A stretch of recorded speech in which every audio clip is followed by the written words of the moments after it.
Kung isa kang freelancer sa onlinejob.ph 'no, malamang naranasan mo na itong napaka-annoying na notification na lumalabas sa ating screen 'no, yung kahit anong gawin natin hindi natin ma-close, okey? Kahit anong click mo diyan, kahit anong X mo diyan, kahit anong open mo ng other, windows 'no, nandun pa rin siya sa taas, hindi nawawala. Very annoying 'no?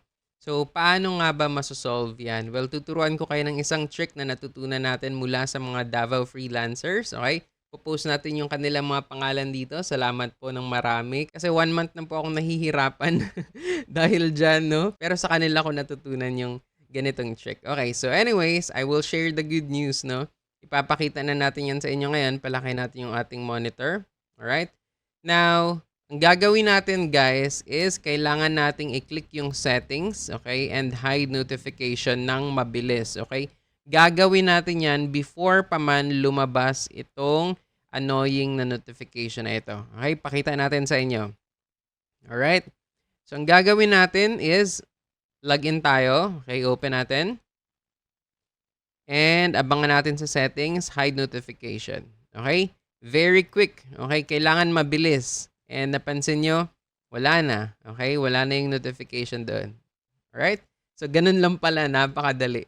And 1 month akong nag-struggle dyan, no? So, ang nangyayari kasi guys, kapag hinayaan mo yan siya, okay, log out tayo ha.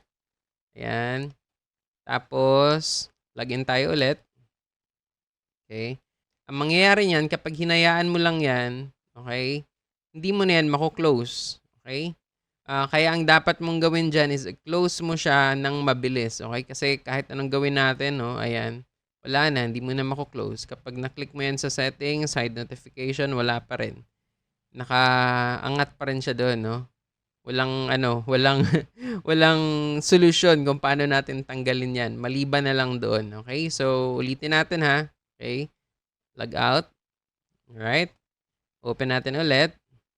Abangan natin doon sa taas, settings, hide notification. Okay? Ayan, wala na. Alright? So, ganun lang pala. Napakadali. Easy as 1, 2, 3. Again, maraming salamat po sa mga nagbigay ng tips. Okay, maraming salamat po sa Davao Freelancers.